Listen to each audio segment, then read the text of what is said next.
Chapter 23. Lydia and Wickham are found. 2 days after Mr. Bennet's return, as Jane and Elizabeth were walking in the garden behind the house, they saw their housekeeper coming towards them. "I beg your pardon, madam, for interrupting you," she said to Jane, "but I was hoping that you might have had good news from town, and I dared to come and ask." "What do you mean we have heard nothing from town?" "Dear madam," cried the housekeeper, "don't you know that an urgent letter came from Mr. Gardiner half an hour ago?" The girls ran away, too eager to reach the house to have time for speech. They ran through the hall into the breakfast room, and from there to the library. Their father was in neither. They were on the point of looking for him upstairs without their mother, and when they were met by a manservant who said, "If you are looking for my master, madam, he is walking towards the little wood." They immediately left the house again, and ran across the grass after their father. Jane, who was not so light as Elizabeth, soon slowed down, while her sister, out of breath, reached him and eagerly cried out, "Oh, father, what news? Good or bad?" "What good is to be expected?" he said, taking the letter from his pocket. "But perhaps you would like to read it?" Elizabeth impatiently caught it from his hand. Jane now came up and joined them. "Read it out loud," said their father. Elizabeth read. Gracechurch Street, Monday, August the 2nd. My dear brother, at last I am able to send you some news. I have discovered my niece and the young man. They are not married, and I do not believe that they ever intended to be, but if you are willing to keep the promises that I have been forced to make in your name, I hope it will not be long before they are. All that is necessary is that you should settle on your daughter by law her equal share of £5,000 that will come to your children after the death of yourself and my sister, and in addition that you should enter into an agreement to allow her during your life £100 a year. Mr. Wickham's condition as regards money is not so hopeless as was believed, and I'm happy to say that there will be a little of his own money left, even when his debts have been paid. There is not the smallest necessity for you to come to town, as I will give your lawyer all details about making the agreement. Send back your answer as soon as you can. We have judged it best that my niece should be married from this house, and I hope you will approve. Yours, etc., Edward Gardiner. And have you answered the letter?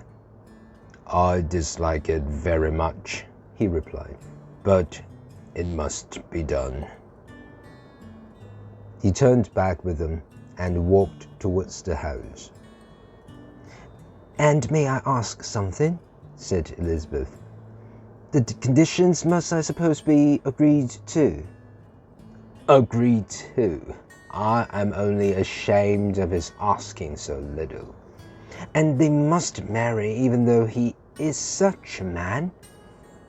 Yes, there is nothing else to be done.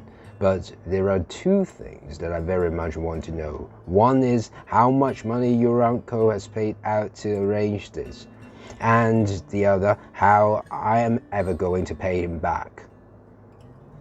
Money? My uncle? Cried Jane. What do you mean, sir?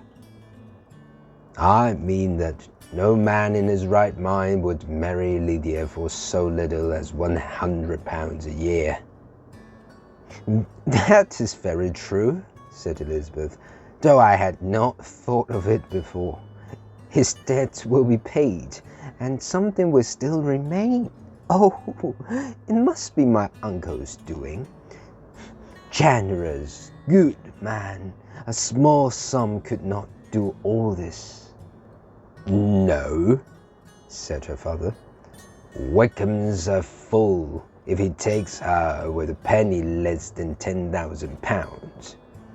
£10,000? How is half such a sum to be repaid?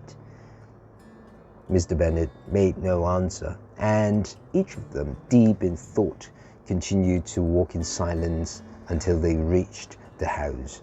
Their father then went to the library to write. And they are really to be married, cried Elizabeth, as soon as she and Jane were by themselves. How strange this is!